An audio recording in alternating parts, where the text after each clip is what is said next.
Baseball is a game of failure. So baseball helped me directly with the earlier stages of being an advisor. That's why you're so good. I want to make money as a side effect for how effective I am in helping these people figure it out. You notice that you're not playing? He's like, do you know why? Because you're shitty. In the finance world, how big of a risk that is? Do you need a big loan to kind of start off for your own business? You have to be proactive and do the right thing consistently over a long period of time, and that's how you get the good results. You're either going to have to choose the pain of discipline or the pain of regret. And the pain of regret, it weighs tons. In life, you need that pain in order to change. The financial machine is huge. The clients don't know this, but they're actually speculating and gambling with their money. It's easy to spin roulette when it's not your money. Yeah. That's fine, because I can sleep at night. I've never heard it described like that. If you fear excellence, swipe away now. This is the Dr. Pena podcast, where high performers come to raise the standard. What's going on, everybody, and welcome to the Dr. Pena podcast, the performance standard. Now, today we're going in the world of finance. Look, I have a lot of questions for this guy because I've been a broke bartender, barback, server, a broke resident, and today we're going to be learning from the best. I'm so happy and grateful to have this guy, Allan Kamori, out of Hawaii, not only a financial advisor, but founded his own company. So, Allan, thank you so much, man. I appreciate you coming out. Thanks for having me. It's good to see you again. You ready to golf in a little bit?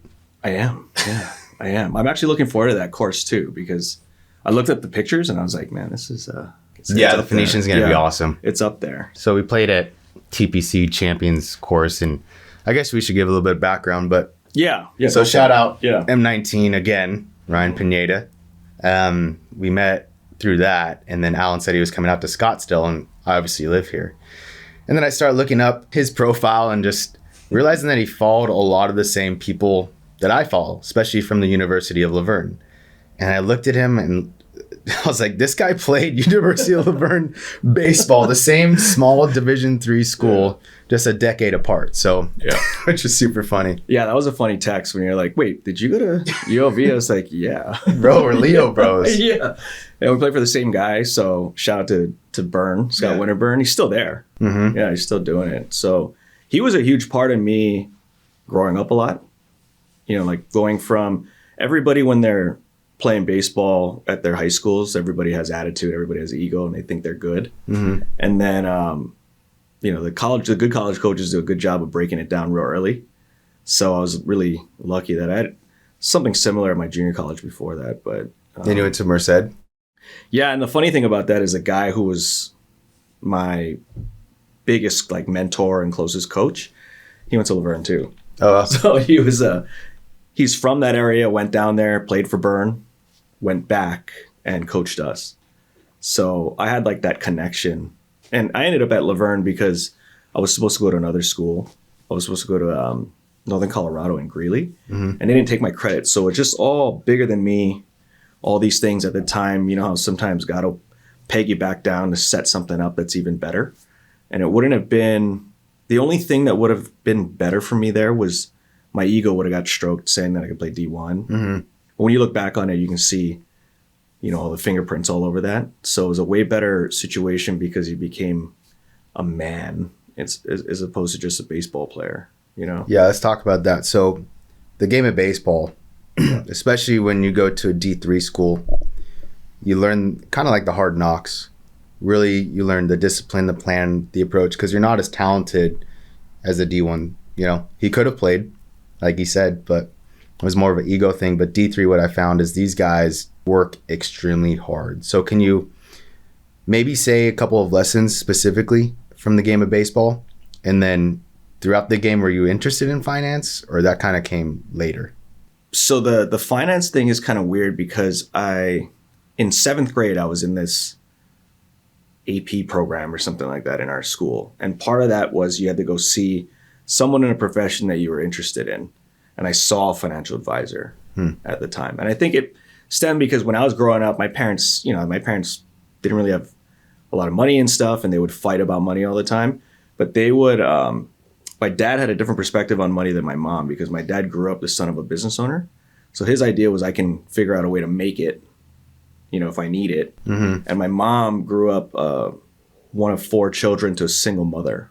who was a waitress. Oh. And she's from the plantation on Kauai. So there's totally different mindset. So the scarcity mindset was crazy strong. It still is with my mom. Like she didn't even want me to get into this industry when I got in 08 coming out of college, because they don't pay you salary. There's no security. There's a 90% dropout rate, all that stuff, right? That high. Yeah, it might be even more now. I don't know.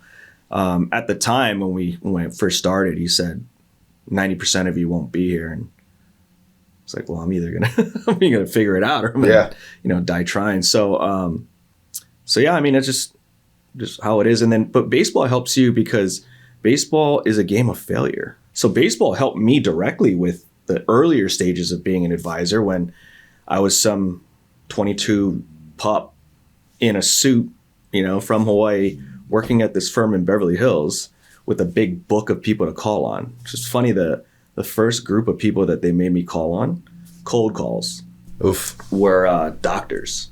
Really? Yeah. We're like all the area doctors. Huh. And the funny thing is every day would be the same thing. And they kind of teach you what to say and all that stuff, right?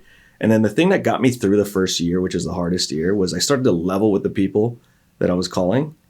Like the gatekeepers, the receptionist or office manager. I'd be like, look, he doesn't know I'm calling. I don't even want to be on this call. I work at this firm.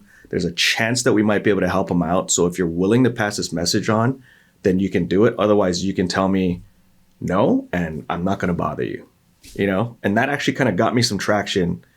So I spent 2 years there, made it past, and then I moved back home. I think that intro would work in any industry, especially with all the cold calling. You kind of look at it like that and just level with them like that. I guess, one, that's how we were raised, very old school, but also just being from Hawaii, it's just starting to change a little bit now because you said cultural shift a little bit. Yeah. But people want to take care of other people. They don't really want to BS anybody. So for me, I kind of felt like I felt slimy when I was doing it, and had I continued on that path, because I was chasing I wanted to be like those guys in the corner office with the nice suit and all that stuff. Because growing up, we didn't have a lot.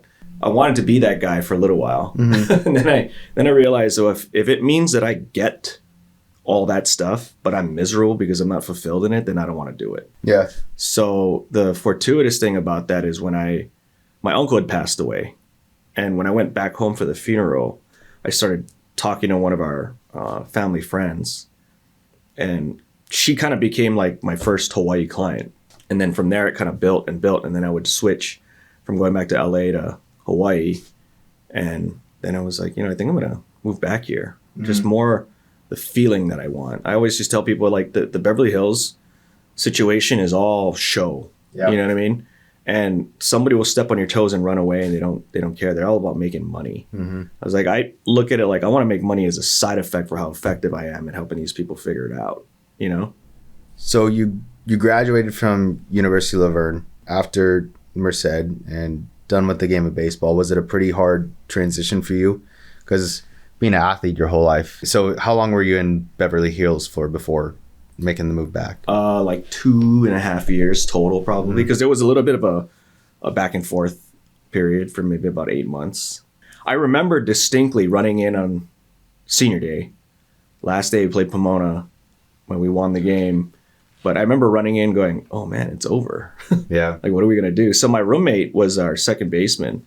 And he's the one that actually said we should start playing golf. Yeah. So we started playing golf then. Yeah. Right after baseball? Right after baseball, like the next week. That's why you're so good? No. What's your handicap? It depends on the day. It's like a 4. Oh, God, what I would do to be a handicap of under 10. Well, I've also been playing for, I just turned 40 yesterday, so I've been playing for 18 years now. So you only picked it up a couple of years ago, right? Yeah. Yeah. So it's there. It's a lot of tinkering and a lot of figuring out. A lot of tinkering. Yeah. A lot of mass tinkering. I don't think it's a lot of micro adjustments, but we'll see. And it's crazy. The ball's not moving. Yeah. Yeah. Like baseball, you have, especially in D3, like you have crazy guys with crazy two seams, hooks, sliders, changeups. Like they don't all rely on velocity. Sure, some of them had it, but then you go to golf and it doesn't move. You're just like, how am I not hitting this thing square up? Yeah, that was a big difference, right? Because I got to play in Alaska for a summer for a little while, and then you play a lot of like D1 guys and all that stuff. And the thing you notice about them is they're all naturally talented and very coordinated and athletic. Mm-hmm. The D3 guys are just smaller and more gritty because they got to be, right? And they just didn't get the looks that the other guys did. It's just like the NAIA guys. Yeah. And then some of them, like the JUCO times, they were just gifted. Mm-hmm. But they only had a couple rocks floating around their head, so. But you were a SCIAC champ too, right? Yeah. Yeah, in 2007, I think. Do you know the prior SCIAC champ? So SCIAC is the league that we played in Division 3. But it was a while before you guys became champs, right? Yeah, actually, I want to say it was only like 2 or 3 years. Okay, so you guys were drought. Yeah, and we won it I remember now that I haven't thought about this in a long time, but yeah, I know it's been a little bit. It's been 10, I think 11 years now since ours. we were kind of outside looking in because we had dumped a series to I forget who now, but we were down, and then we figured, okay, if we can sweep the next 2 series, we played Claremont and Pomona, then we had a chance. Mm-hmm. But Redlands had to lose, and somebody else had. It was just like, one of those things where mathematically you were in it, but you didn't know what was going to happen. Mm-hmm. And so we win the first 5 games of the 2 3-game series. So now we had a chance.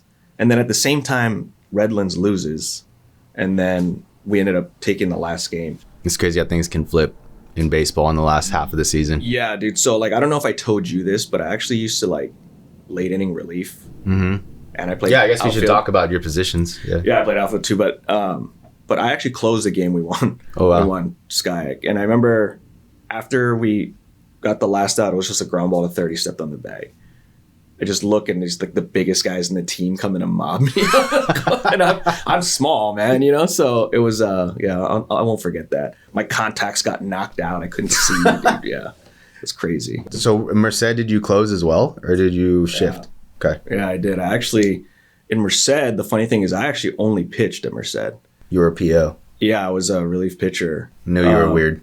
Smart. Yeah. No, and the reason why is because I got recruited by Merced out of high school as a shortstop, because everybody was a shortstop in high school. Sure. And then I took a year off. I went to University of Hawaii. I was going to have to redshirt. So I didn't play. So when I went back, I figured the easiest way to get the coach to say you can come out here is that, hey, I can pitch. And so that's what I did for 2 years. Gotcha. Yeah. But you still pinch hit at sometimes at Laverne? So Laverne was my first year there. I was shagging balls. And I didn't have family there or anything like that. So pitchers could come, work out for half an hour, and then dig out. Mm-hmm. I used to stay after to shag balls. Just because, might as well run around. It was fun. I was a position player before. Mm-hmm. And I caught one against the wall, and Byrne was right there. And he was like, hey, I want you to take some reps in left field tomorrow. And that's what started it. And then fast forward that, I'm starting. Wait, so that was early on before junior year season? That was in the very beginning of junior season. And so I mostly was like a late inning defensive replacement if I didn't go in. Because I was like the 8th or 9th inning guy. We had a closer too, so it was me and him kind of flip-flopping. Okay. And then my senior year, I hardly pitched at all. Did you play left most of the time? I played center. Wow. Yeah. My first game was against Cal Poly. And it was a big deal because a pitcher finally got in. Yeah. Right? You know how it is. Mm-hmm. And so, 3 for 3 that game and kind of just played the rest of the year. There was a little bit of on and off. Mm-hmm. I remember Byrne gave me a really good one. We were playing at Redlands or something. And I was usually 1, 2, or 9 in the batting order. And you know how they post the lineup? Mm-hmm. So I dreaded that thing. Yeah, I mostly sat the bench. Well, so. because of how Byrne is too, right? So I look at it, not 1, not 2. I go all the way down. My name's not on there. My name's on the reserves, right? So I go, okay. I sit back down on the bench, and Byrne sits down next to me, and he goes, "Hey, Como, you noticed that you're not playing?" I was like, "Yeah." He's like, "Do you know why?" It's like, "No, coach." And he goes, "It's because you're shitty." Just his voice. Yeah. He was like, "Do you think I'm going to put somebody in who's 2 for his last 20? But I love that guy, man. I still keep in touch with him. Yeah. I don't know if you've talked to him recently. I haven't. I need to. Yeah. I sent him the picture of us when we played golf. Oh, nice. Yeah.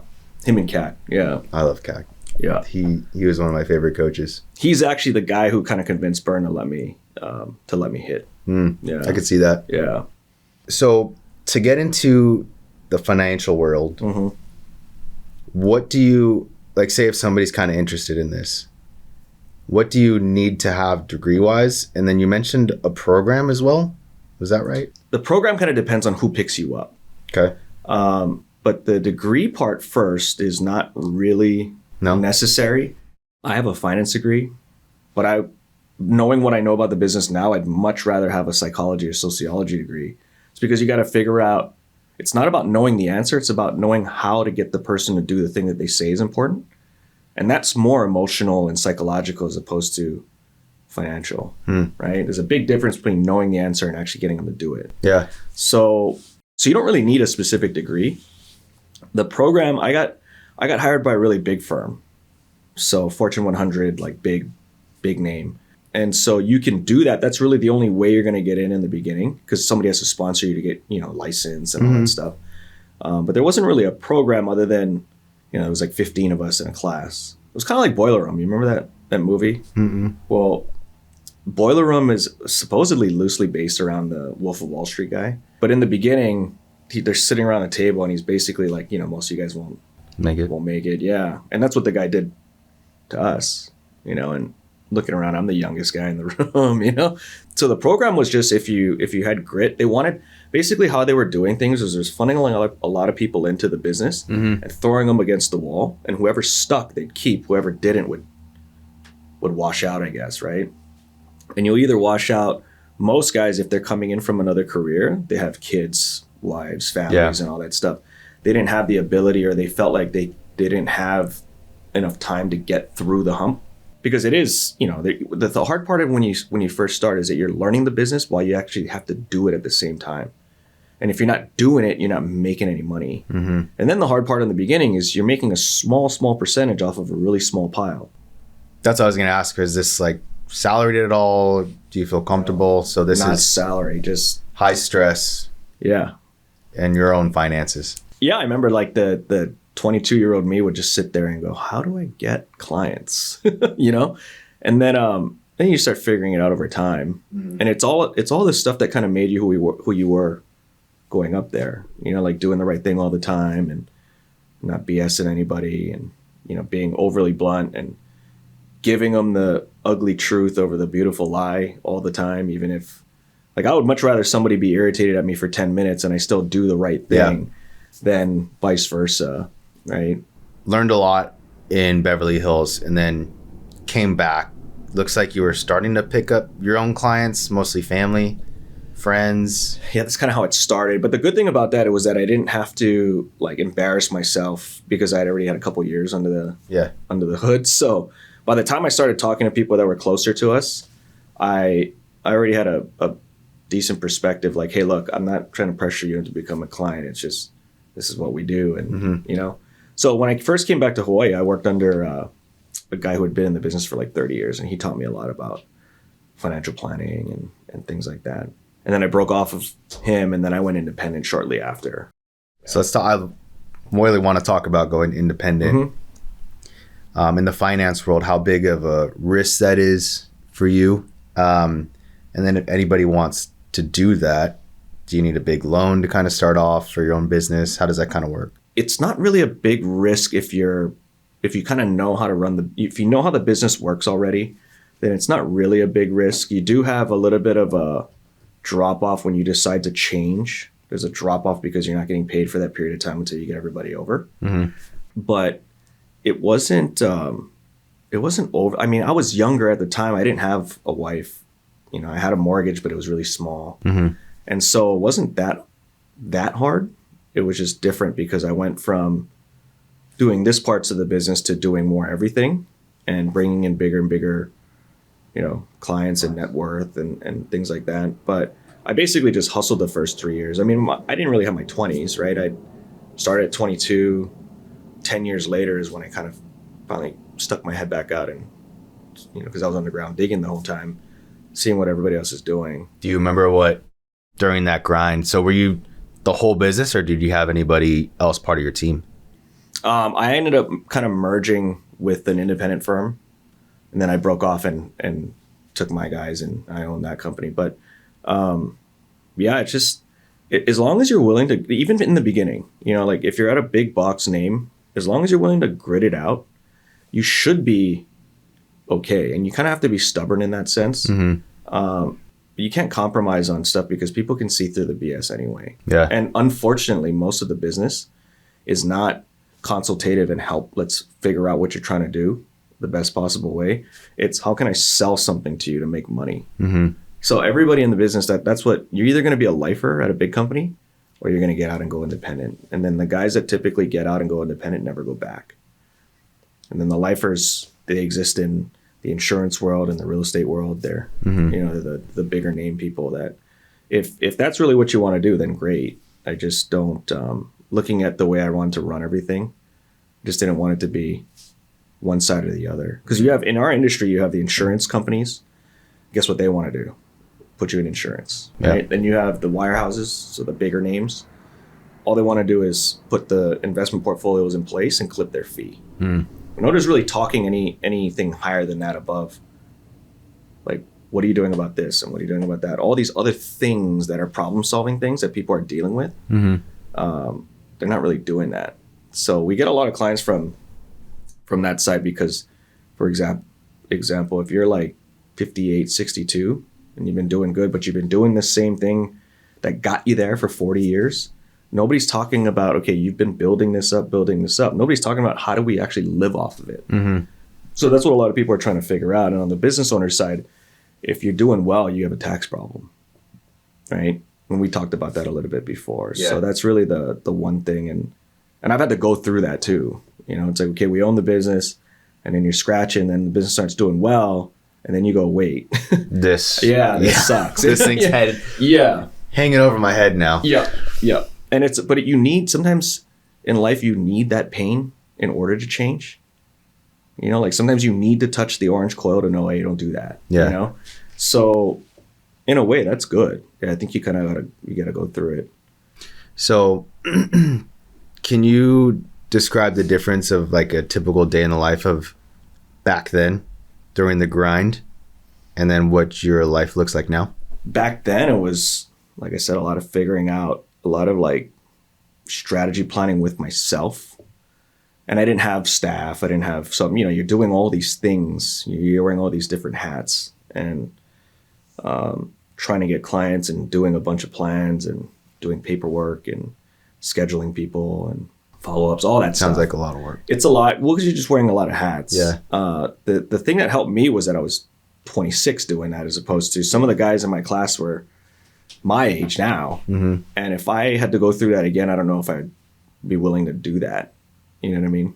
At the time, I was young enough and stubborn enough to say, I'm just going to push through and make it work. And fortunately, it did. But so nowadays, because I went from wearing a lot of hats to, I actually do very little at the company, not in terms of, time and stuff like that. It's just, I do only a small piece of the day-to-day operations. I don't schedule people. I don't, follow-ups. I'm not doing any of that stuff. You have a team. Yeah, we have a team of people. So it's a little bit different now. And then over the next 5 years or so, I actually want to remove myself even further from that and be more of a CEO type instead of a practitioner. Yeah. Well, I obviously have a lot of questions in finance. So I feel like there's so much, I don't want to say misinformation, but as far as what to put your money into, how to plan. Like I said, I've missed all this. I'm 32 now. Just haven't had the opportunity because I've been broke up until this past. What do you see the most common mistakes out of the person that, they're successful, they make pretty good money, and then they crash because they haven't planned? Do you see common themes with clients that you have that have made common mistakes kind of like that? Yeah, especially the guys that are driven. So even for you, becoming a physician was a long road, right? And a lot of blood, sweat, and tears. A lot of people, if they go into their own business or whatever, if they're doing well, all they do is their business. So it's just super tunnel vision, right?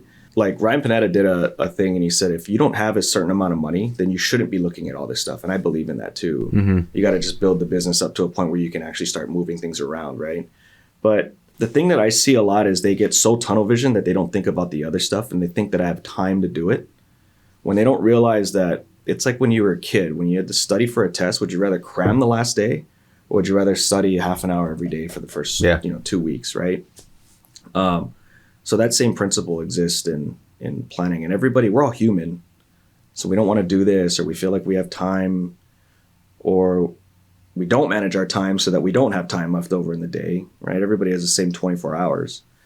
So a lot of times you just don't do it, and all of a sudden you don't actually blink and turn 60, but the difference between doing something today and tomorrow is very small. Yeah. The unfortunate part of that is always a tomorrow. Mm-hmm. And if you string enough of those tomorrows together, now you got years and decades. And, the whole point is that you don't want to put yourself in a position where you have to say, oh, crap, And if you do it the right way and you do it proactive, the bites you have to take are much smaller. Gosh, you're reminding me of, I'm a big Jim Rohn fan. Yep. I think he said, don't quote me on this, but you're going to have to choose the difference of pain in two things. You're either going to have to choose the pain of discipline or the pain of regret. The pain of discipline weighs ounces, and the pain of regret, it weighs tons. So that's what really, when you were saying this, is how do you get your clients to buy in? Because they have to be disciplined and, not go for, maybe buying the Lambo right off the bat, right? Or something like that. And really thinking long term. It's not the most sexy or fun thing by any means. But do you have any tips like for the high person, high operator, not have to make millions of dollars, but to more think of the longevity in their financial health? Yeah, I think, and this is not just like financial planning based, this is just more mindset and problem solving. You have to be proactive and do the right thing consistently over a long period of time, and that's how you get the good results. And everybody only sees this, right? They only see you become whatever it is. You got it, you're a success or whatever, but it takes 20 years to make an overnight success. Mm-hmm. And I love Jim Rohn too. I read pretty much all of his books. And then Tony Robbins is like a newer version of Jim Rohn, right? But yeah, just doing the right things over a long consistent period of time. And it always appears like you just arrive, but nobody ever really does arrive, So having a green and growing versus a ripe and rotting mindset is huge. But pertaining to, like, going back to the financial planning, anything, it's all a function of psychology and emotion. So how do you create buy-in? Creating buy-in is what we want. We want you to feel like there's clarity there and that the things that we talk about make sense. And then it's easy once you have the wall brought down to actually act on that, right? And if you don't get to that execution step, then don't expect for you to get any. Yeah. If you don't do, you don't get. But it's just how everything is. Like if you're bought into something, it's because you have a deep emotional tie to it. Like if you had, like, you guys don't have kids yet, right? Mm-mm. But if you were standing on the other side of the road, 20 stories up, and there was a beam connecting the two buildings, if there was a $20 bill on the other side, you probably wouldn't waste your time doing that, right? But if your child or your dog or something you cared about was on the other side, on the edge, you'd figure out a way to get across that. Mm-hmm. And that's the difference between you doing something or not, is you have to have an emotional tie to it. If you don't care about it, then it's not going to happen. So what sets your firm apart from kind of the rest, not only in Hawaii, but nationwide? Is it more of like a family feel, or what kind of sets you guys apart? It's a family feel. I mean, like, I treat everybody as if I wouldn't tell anybody to do something I haven't done myself first, or if I was in the same position, I wouldn't, that I'm not going to tell them something that I wouldn't have done either. You know what I mean? It's all stuff that if my parents were in that same situation, this is the advice I'd provide them. But I think it's just, in our business, there's a lot of ego in advisors, because if they've made it, they have all this accomplishment and they feel like, hey, I'm doing good and all that stuff. And I don't really have that. I did when I was younger. Mm-hmm. I don't have that. I just want to help good people figure this out the right way. And I want you to feel comfortable with everything. Like, I want you to know, yeah, okay, now we're doing the right thing. We might not be there yet, but we are definitely heading in the right way, in the right direction. You got to put one foot in front of the other constantly. The problem is if you don't check back in the rearview mirror, you don't know how far you've come. Yeah. And that's what I think a lot of people don't do, is they don't give themselves enough credit, But I think that's really what I'm trying to create is you being able to talk to a long-term partner like a friend with no embarrassment, no reluctance to say anything, because we're not going to judge you on that.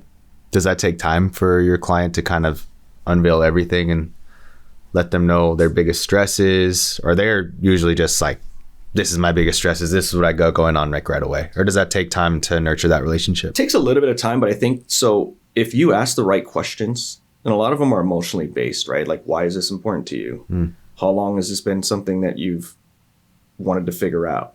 If there's a gap between how long you've been thinking about this and now, what's the cause of that gap? What if you don't do anything about it? If all those things, you run them down, is that if the worst thing that you could think of, if you don't do anything about this happens, are you okay or not okay with it?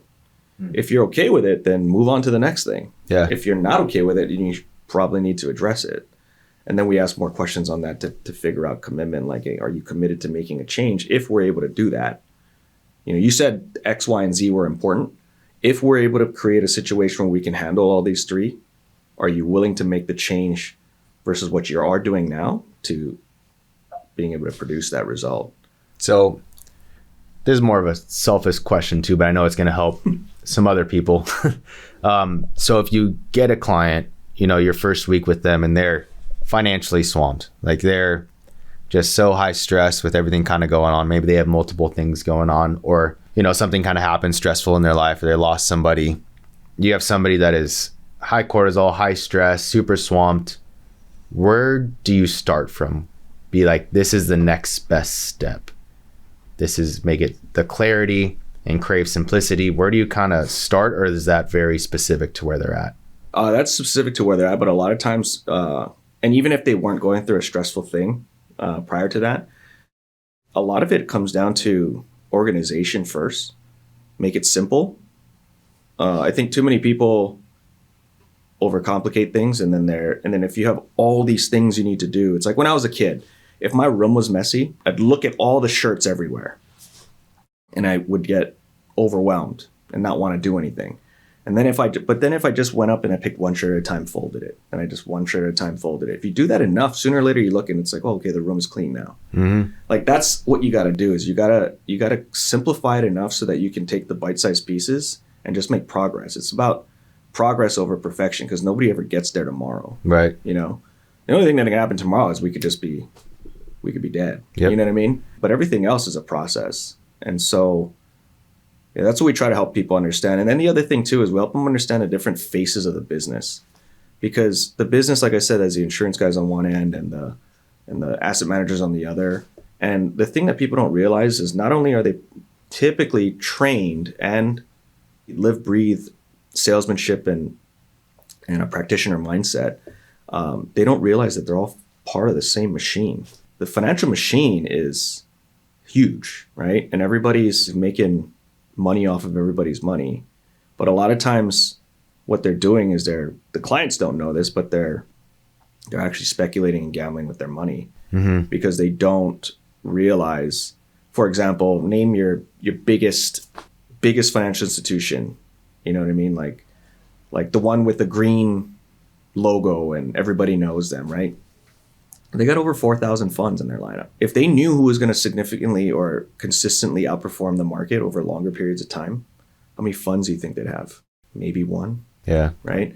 So that's one part. And then the second part is the guy who's actually making the recommendations on what to buy and what to sell. They have some of their money in there, but they're basically gambling with other people's money. And it's easy to spin roulette when it's not your money. Yeah. You know what I mean? So that's what people don't understand. That's the hidden. And then the way the industry works is if like your regular fund doesn't do well, the big companies just absorb that fund. Jeez. And with that, all that bad data gets deleted. So it's not the most, there's all these regulations and all these things that they're supposed to tell you, but it's like the ugly side of the business that nobody wants to tell you. What regulates all there? Is there a body of industry? Like in medicine, we have a big regulation, FDA, DEA. Yeah, so for your equivalent to that for us would be FINRA and the SEC. FINRA is the Financial Industry Regulatory Authority. It's like a acronym, but yeah, that's basically the two. there is regulatory bodies, especially what happened, in the 20s and all these different times that there's been significant market situations. There's new rules that get implemented. It's like when a plane used to crash, right? Mm-hmm. And they'd have all these, FAA would like go and do all these things to make sure, we can't load it like this anymore. The latch needs to be turned around so it's more airworthy or whatever, Same thing. Gotcha. But yeah, it's just a people don't realize the machine. And then the portfolio manager, no portfolio manager is immune to the emotional pull of chasing something. What do you mean by that? If you're chasing returns or if you're trying to prevent something, you're emotionally tied to that. Even if the data tells you one thing, your emotions will override the logic. Okay. So and this is not even portfolio managers, it's just everybody. This is why when the boat capsizes, the guy drowns his wife. It's kind of graphic, but that happens from time to time because you're in a emotional response, and the emotion will override the logic all the time. Mm-hmm. So if you're a portfolio manager and you have emotion come in because you like one company versus the other, you might override the technical data. Because of bias. And you have systems in place that don't allow to catch the bias. So if you, for example, the other side of that is you set something up, and nobody does this, by the way, except for one company that we partner with. They set it up in a way that the discipline can't be overridden. How do they do that? It's like a standing operating procedure to eliminate bias. Yeah, it's an algorithm and all that, but it can't be overridden. So what you do is you create discipline and you create prudence, and you're not chasing. But there's the hard part is that for people, when they think about all this stuff, there's too many, especially nowadays, and it's only going to get worse. There's too many gurus and there's too many things out there that people don't understand how to make sense of it all.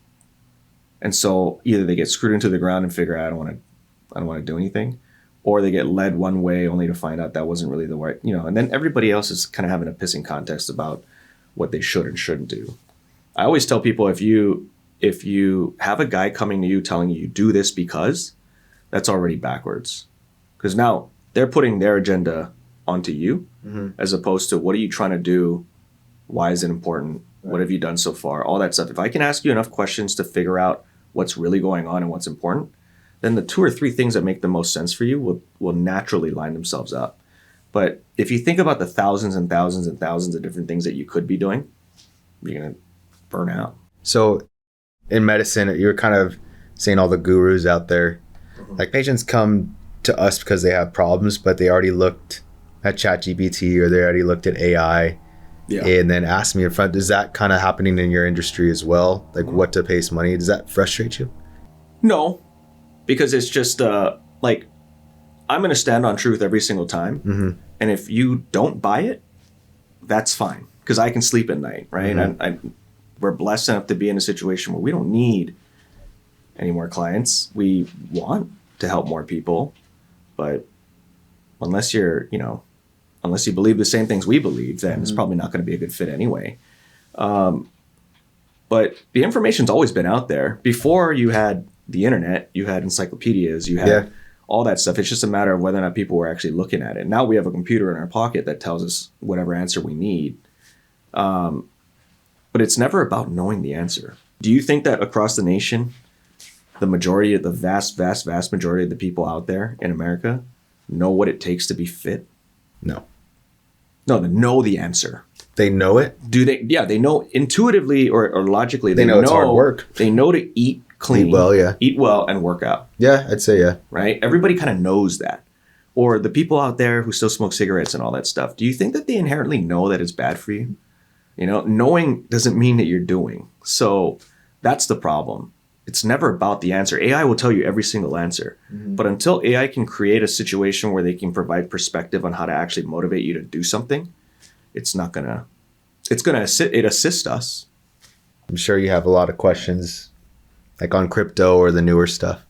Not really. I mean, I don't really have a ton on that. I mean, it's here to stay, I believe. It's going to be a lot more volatile than a lot of other things, just given the nature of it. But as it progresses, the current administration really wants, that to be a big part of thing. I mean, part of things. I don't think it's going to go away.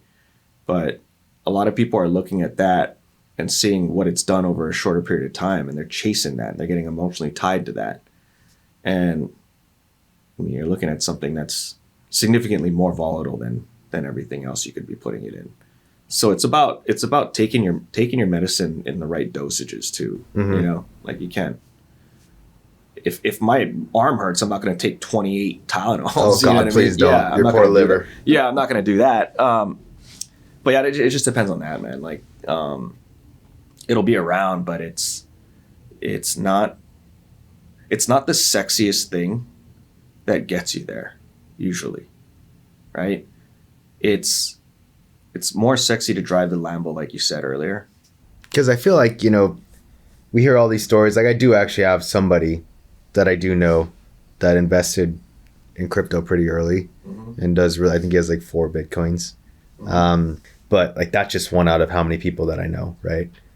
Well, that's so the other people thing kind of too. chase that because like, oh, I can do this. I just got to get lucky. Yeah, and that's the thing is there you can go to Vegas and drop a bunch of money on roulette and make 6 blacks in a row. And if you leave your money on the table, you're going to make a lot of money, right? Yeah. Well, what's the stats on that? Oh God. You know what I mean? Yeah. So that's what people don't play is, you know, like remember like before baseball, you could position guys wherever. Like there was a reason for that. You know, I'm going to play, this guy hits it this way 89% of the time. I'm going to play Shift. that. Yeah. You know what I mean? And now they can't do it because it's a little bit unfair, right?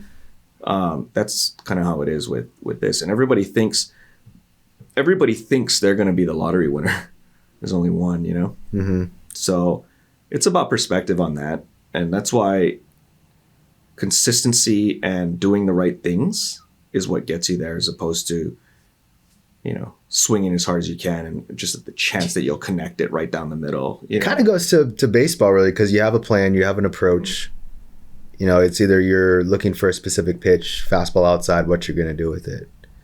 But you have the discipline not to chase the changeup, or you see that you see that hook, but you really weren't fully looking for a curveball, but you see it and then you swing and then you miss because you're. Well, that's what happens all the time. Yeah, is when you go, oh, I see it and I can hit it, then you very rarely square it up, right?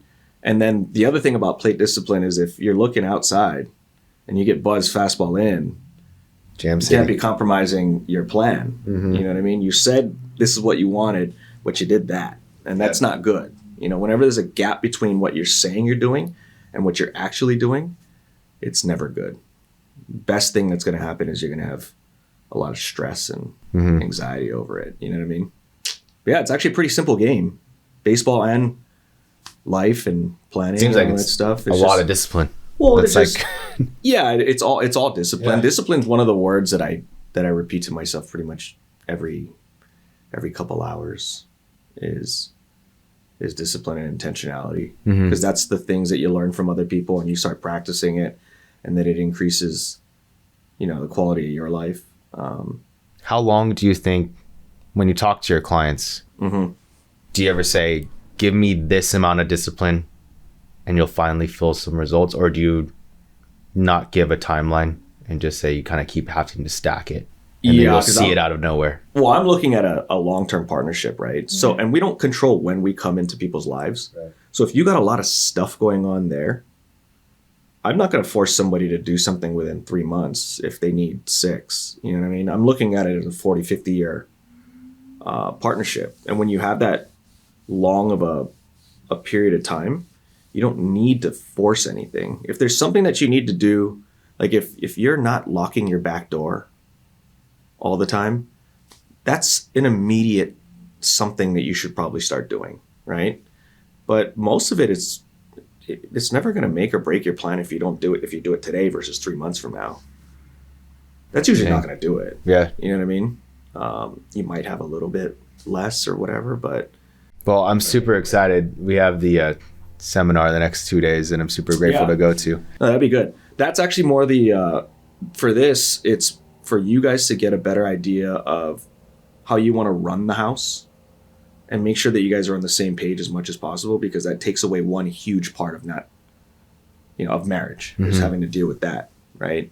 And then you'll get a little bit more of the in-depth about how the machine works we try to, what we're doing is we're kind of standing against them. You know what I mean? So it's like we're the smaller side of it, trying to do the righteous thing. And then the big bullies are just sitting on the pile and kind of laughing all the way to the bank. Yeah. So it's just a different way of looking at it. And then you look at all these other, like I've read a lot of stuff by Jack Bogle. He's the founder of Vanguard. It's ironic to me that they started off as a low cost option, right? And then you hear Buffett saying you should just invest in the S&P. A lot of people say that. The S&P, yeah, I mean it'll do well, but all these guys say that under the assumption of if you don't do the wrong thing at the wrong time. And that's where most people are going to shoot themselves in the foot, because their emotions will come in and they'll do the wrong thing at the wrong time. If you buy it and you hold it forever, then yeah, it'll probably do pretty well. But I don't buy the argument based on the statistical data that I've seen that says, Jack Bogle said, don't invest in anything international. US has done about 15, let's say, in the last year. International's up like 45 to 50. So if you're not a part of that, you're not capturing that. Now, next year it could be the opposite. But instead of trying to pick either or, too many people say I'm going to either jump into the pool or stay on the deck. It's like you can dip your feet in, like you can straddle the line and pick both. You know what I mean? I don't buy that all the time, because you're going to be missing out on a lot of things. And then I just find it ironic that Vanguard, for example, everything when they started was low cost, and now they have all the same stuff, the managed accounts and all that more expensive stuff that everybody else has. It's just kind of ironic, because it'd be like Tesla starting to make diesels. You know what I mean? Yeah. It just doesn't. It doesn't fit the mission. I've listened to Dave Ramsey, obviously not a lot, because I'm not that well versed in finance. Just being completely vulnerable. Yeah. That's why I really wanted to have this discussion and going to the seminar. But I get it. I kind of see the conservative to, I guess, more risky. Is the middle the right way? For everybody else, it's going to be different. You got to hedge as much as you can if you're going to decide to be risky, but there is no real middle. In order for you to get to middle, you have to have things separated into different piles. So overall, everything looks like you're in the middle, but you have different pieces of the puzzle pulling more horsepower than the others. And you have to have these piles of money set up in the right way to do the job that you intend on. So if you're buying a house in 3 years, it ain't worth you to chase 8% returns to me, because what could also happen is you get unlucky and the market's down 30% when you want to write the offer letter. So the opportunity cost is too high in that in most instances. So you just don't do it. You keep it in the CD or you keep it in something safe, because the opportunity cost of you not being able to write the check is bigger than the 38 to 58,000 you might make in that period of time. I've never heard it described like that. Yeah. And then vice versa, like your 3 to 5 year money, you want it to be, allocated or put in a certain way. And then your 5 year plus money can be as rocked and rolled and as you feel comfortable. And then we talk about real estate all the time in our company and with our clients and stuff. And it's because you get things from the market that you can't in real estate, and you get things from real estate that you can't get in the market, big things like depreciation and things like that. So there's a lot of different ways to do things, but I believe in both. There's certain things in life that you definitely should pick or. Like you have an Airbnb out here, right? Yeah, that's where I'm staying right now. It's a house in Scottsdale. And I did that for tax purposes. All these little tips and tricks. It's not loopholes really if it's written in the code, right? So that's one example. Yeah, we also own other properties on different places, but how many do you guys have? 5. Wow. Yeah, so it's coming up. I mean, I didn't start doing it until a little bit more recently, but it's just like I said, you just get things that you can't get from the other. And like anything else, it's usually a combination of things that get you there. It's not just one thing. I mean, maybe in medicine it is, I don't know. But generally speaking, it's usually a combination of a bunch of different things that give you the biggest output. Yeah. Yeah. So. You're married now, right? Yeah, I've been married. I just made 3 years. So yeah, I got married late too because I was just Grinded. underground digging. You know, I remember like, you know, when your friends like in your mid-20s, they're gonna go out to the bar or whatever. You know, like, hey, come out to the bar with us. I'm like, well, Fridays are my Thursdays, dude, because I was working on Saturday at the time too. So I was like, you guys have fun. Yeah. But I didn't have that, you know? Yeah. Was all the sacrifice worth it? Yeah. Well, I believe that everything that's happened was for a reason. And stubborn me in the beginning, you know, couldn't get out of my own way. And so once I let that go, everything in my life, you know, became fulfilled and all that stuff. I remember thinking that if I built the business up to a certain amount, that I would feel fulfillment. I was never going to sacrifice on how I built it and doing things, you know, for the right reasons and all that stuff. But I just thought I had this like measuring stick saying, if once I get to here, I'll be okay. And then you get there and you realize that ain't it. That's why if you buy the Lambo, enjoy it. You'll enjoy it for like 3 to 6 months, maybe. Maybe. I mean, but it won't. You know, it won't be that. It won't feel the same. You know, everything will get. You know, everything will get dull. Everything will get. Yeah. I was super excited. I got this. I mean, it was cheap.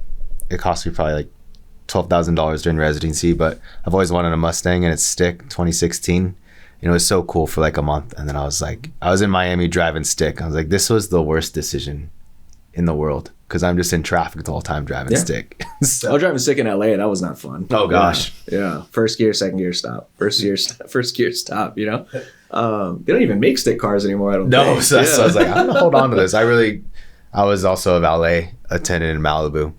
Okay. I did that when I was at Laverne. Really? Yeah. Yeah. It was like the only thing we could do, right? Yeah. Like you work like one Sunday every so many days, and that was like your food money or whatever. It was at the Langham in Pasadena. Okay. And it was like all ULV baseball guys. So, yeah. Hey, we work hard, man. Yeah, it was. Yeah, it was good. It was good. It was like the only thing you could do, right? Yeah. Yeah. You couldn't have like any other job. And then luckily we got led into the cafeteria a lot and stuff like that. So, did you guys have the chicken bowl place? Yes. Yeah, okay. Yeah, is that oh still my there? gosh, we love that place. Yeah. Yep, the chicken bowl. I think they're still cash only though, but yeah, but it was like way cheaper too, right? Yep. Yeah. So I love that place. We live off of that. Dude. Yeah, that chicken bowl place. That place awesome. saved my butt. Saved our life a lot. And then the Subway sandwiches between doubleheaders. I remember those. Yeah. Most of the time I sat at the bench and still ate the sandwiches. I felt bad because the actual people playing, but yeah. Like I said, mine was sporadic too. It just depended on how bad I was sucking, you know, during that period. But you're shitty. That's why you're on the bench. That's the funniest. That's the, you know, like that's what it was true. I mean, if I was 12 for the last 20, I'm pretty sure I'd be in there. You know what I mean? Yeah. So, you know, when something like that happens, just don't get sad about it. Just figure out a way to get better. Yep. You know, you do that enough times and then you find yourself in the lineup or you find yourself doing what you want to do, you know, but I wouldn't recommend you chase everything just for the numbers. And that's from a financial person too. You know what I mean? Quality of life is so much better and fulfillment and being able to do what you want. It's like the thing that I love about our business or how we do it, I guess, is I like to see people do what they say they want to do or live their life the way they said they wanted to. And then my wife and I, we live our life the way that we help plan other people to do that too. She's not in my business or anything, but she's the one person on earth that will affect everything that I do. Yeah, I see your guys' Instagram stories. It looks like you guys are doing a lot in a power couple. Yeah, she's cool. Yeah, she's got a therapy business. So they do mobile therapy in Hawaii. And her purpose is to bring down barriers to care. Because, I mean, you think about it, right? Especially in Hawaii, that people in Hawaii grumble about the traffic all the time because they never lived in LA. Yeah, it's intense, but it's only like 20 to 30 minutes, right? Unless you live all the way on the west side, and you might be on the road for 45 minutes to an hour. But it's not that bad. But with everything going on and life being so crazy, it's hard for a parent to pick up their kid from school and then drop them off at a therapist's office, wait an hour, and then go carry on the rest of the day. Yeah. So what they do is they go on to the private school campuses. They have contracts with them, and they have Sprinter vans that they converted into mobile therapy. Oh, I saw one of those. Yeah. Looks like an now office. it's making sense. I was like, what is that for? Yeah, it looks like okay. that's what it is. And That's so so cool. the kids on their free period can come and do their therapy and then go back to school. Wow. So it's smart. And she's in that position now too, where she's trying to not be the practitioner as much as the owner. But yeah, it's pretty cool. That's awesome, man. Yeah. Well, I pretty much have one last question. Yep, Is somebody in the audience wondering, where the heck do I start with this thing? Super stressed out about their finances. How do they reach out to you or somebody that they can really trust with their finances? What are some good resources? And then maybe how they can reach out to you as well. Yeah, I mean, you definitely want to get educated in any way you can. Even like honestly, mindset books and all that's like self-help books will teach you a lot of how to do this stuff too. Because now you're just putting the financial pieces into the same program, right?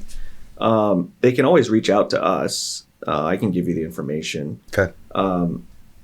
But you gotta trust your gut and what it feels like. You know what I mean? You got to figure out where is this guy or girl's motivation at? If you feel like the motivation is they really want you to be better and they want you to be able to do the things you say you want to, then you keep going with that. Mm-hmm. If you feel like they're trying to push this on you and you don't know any better, so you believe, I'm just going to listen to this person, then that's usually not the right way. I mean, you got to be able to understand what they're talking about. If somebody's using big words and all that stuff, that's Is going to be a big gap. yeah. And the one thing you don't want is to go, I just listened to this person because I believe that they were the trained professional. What does Robert Kiyosaki say? The brokers are usually broker than you. That's kind of how it is. My mom made me read his book, Rich Dad, Poor Dad. Yeah. I should probably read it again. It's a good book. Yeah. Yeah. It's a good book. Yeah. But yeah, no, they can obviously reach out to us or our team and, we'll definitely talk to them and kind of lay everything out. But it's got to be a good fit. It's got to be a good fit, only because I don't like to fit square pegs in round holes, and neither should other people. One thing because we can't promise we're going to be a good fit, but what we can promise is that we'll spend the time to talk story a little bit, and we can use that to figure out if we want to, What's the firm called again? It's called Correlation Advisors, but it's weird because it only has one R, and that's on purpose. Why? Correlation is a statistical measure that us nerds like to look at in investments. It's like how alike is something to the other, right? Like what's the relationship between stocks and bonds? Like that's correlation, right? So it's a statistical measure, but the reason why there's only one R is when we were thinking of the company name, this acronym just kept beaming in fluorescent bulbs, CORE. Which is creating outcomes requires execution. And that was just this thing that I had. And then was struggling with it for a while. And then I woke up and I had this thing. And I don't sleep with my phones by my bed. But that night I did. So I got up and I wrote the name down and I went back to sleep. And when I talked to my wife in the morning, she was like, that's the name. That's awesome. Yeah. Dang. So, yeah. And then nobody had it. That was the other thing too. When you're an independent firm, it's like, you can only get so creative before you figure out there's one in every state, So yeah, that's the name. Well, awesome, That's brother. the name that we're at, but Really appreciate you taking the time. I know it's going to help somebody. hopefully that was the whole point. Is none of this stuff that I was talking about is specific to any, necessarily because I don't know the individual. Exactly. It's more general in nature. And if one goal I had was if somebody somewhere that I may not ever talk to, if they're a little bit better because of that, then that's a win. So. I'm glad that we were able to get put together. I mean, It's a while. Even from the beginning, It's dude. so wild. I mean, yeah. since joining this mastermind now, I keep meeting more people. So No, I just want to keep being. I just want to be around those guys, dude. Yeah. So on Saturday, I'm looking forward to it too. it'll be fun. Yeah, and then Pebble and Yeah. Oh, I got to make that happen. yep. Is it April or March? It's in April sometime. Yeah. Yeah. Yeah, Pebble Beach is going to be awesome. Yeah, it's gonna be, especially with that group. Mhm. Yeah, I think it's gonna be fun. So I'm looking forward to that. I think I'm only gonna go to 2 trips this year though, just Okay. the way that the calendar works out. Yeah. So Pebble and then Bandon probably in Oregon, Bandon Dunes. Yeah. Yeah. That'll be sweet. Because like logistically, right? For me, West. like this past one, they went to Kiowa in Yeah, South that's Carolina. such a coming from From Hawaii. would Oh be my a little gosh. bit- yeah, it would be a little rough for 3 days. Yeah. Yes. Yeah. So Well, cool, man. Well, guys, Thank you so much for listening to another podcast. Please comment, like, subscribe, and share, as we're going to have more people in different industries. But thank you so much. Welcome to the Dr. Pena podcast, the performance standard. Now go live it. Have a great day, everyone. If you fear excellence, swipe away now. This is the Dr. Pena podcast, where high performers come to raise the standard.